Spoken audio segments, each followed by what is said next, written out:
Yo, what's up mga kaibigan? Nalina tayo magkwentuhan. Patungo sa off-season na ito ay naghahanap ang Lakers ng center sa free agency at sa trade market. At isa sa mga nasa priority nila ay ang makuha si Steven Adams. Ganun pa man ay hindi na ito magiging posible pa dahil pumirma na nga ng panibagong kontrata si Adams sa Houston Rockets sa halaga na 39 million sa loob ng 3 taon o 13 million sa bawat taon.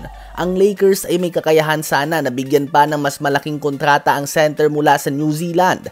Ganun pa man kung pagbabasehan nga natin ang pagkatao ni Adams ay hindi naman niya kailangan ng sobrang laking sahod para maging masaya at ma-maintain ang kanyang lifestyle. Simpleng tao nga ito na wala din naman pakialam sa glitz and glam o kasikatan sa labas ng court na kayang maibigay kapag naglalaro ka para sa Lakers. Bukod dyan ay wala ngang mataas sa tax sa Houston kumpara sa Los Angeles. Si Adams ay 31 years old na din at naghahabol pa din ito ng kanyang unang championship. Sa 3 taon na ito ng kanyang kontrata ay nasa magandang pwesto siya na magkampiyon kung pagbabasehan natin ang development ng Houston Rockets team na ito at posibleng mapunta pa nga sa kanila si Kevin Durant sa mga susunod na araw kung magwagi ang Rockets sa agawan dito.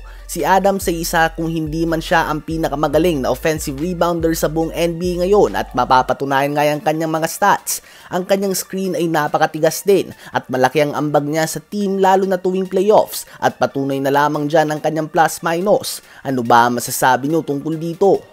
Ngayon ay tumungo naman tayo sa Indiana Pacers. Sa Game 4 matchup nila kontra sa OKC Thunder ay hawak nila ang 3-possession lead most of the second half. Nasa kanila din ang momentum halos buong game. Subalit quick adjustment sa depensa para sa OKC at nanlamig nga ang opensa ng Pacers sa 4th quarter. Samahan pa ito ng 15 points si SGA in the last 5 minutes. Dahilan kung bakit na-outscore sila ng OKC 31-17 sa 4th quarter after winning the first 3 quarters.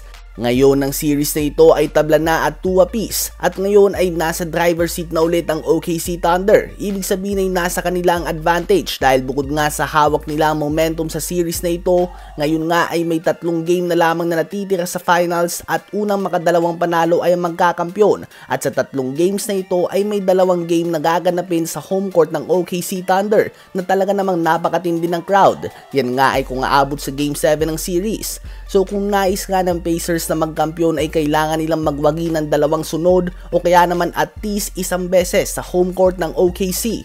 Malaki nga ang psychological effect sa OKC na naging 2-2 ang series na ito instead of being down 3-1. Kaya naman ang pag-choke ng Pacers sa Game 4 ay malaking missed opportunity para sa kanila na maging 1 win away sa championship and causing one of the biggest upsets sa recent history kung pagbabasehan natin ang mga odds bago mag-umpisa ang series na ito.